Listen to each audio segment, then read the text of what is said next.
difficile de se comprendre avec une autre personne. Parce qu'il existe 20 sortes de ramifications de pensée. Ce sont comme des câblages dans notre esprit pour capter une information, pour traiter cette information, pour restituer la réponse à cette information. On appelle ce câblage un métaprogramme. Pour chaque métaprogramme, vous avez deux options. Et nous avons souvent les deux options dans notre esprit. Mais nous en avons un de prédilection, c'est-à-dire que c'est celui que nous utilisons par défaut. Et d'ailleurs, c'est parce qu'on l'utilise qu'on gagne en énergie, parce que quand on reste dans notre façon de penser, on se repose. C'est un système d'économie.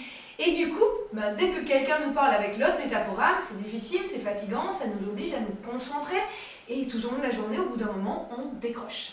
Par exemple, si vous êtes spécifique et que l'autre est global, quand il commence à vous parler de quelque chose, vous avez besoin qu'il aille au fond des choses et d'avoir toutes les précisions nécessaires et surtout qu'il réponde à toutes les questions que vous vous posez au fur et à mesure. Sinon, vous restez sur la première information ou vous décrochez.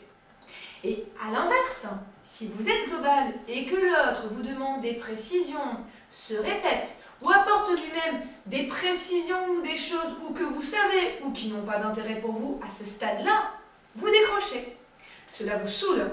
Vous n'écoutez plus ce qu'il vous dit et lui non plus. C'est la principale cause de conflit au sein de n'importe quelle entreprise. Et bien sûr, start-up. Il est donc fondamental de connaître les métaprogrammes et de les avoir tous pour pouvoir aussi bien manager que faire un pitch en gardant l'attention des investisseurs potentiels. Si vous voulez apprendre à connaître les 16 métaprogrammes avec leurs différentes options, à les acquérir et à savoir parler à n'importe qui sans qu'il décroche jamais, comme vous avec nous j'espère, eh bien venez nous voir. Merci et à bientôt.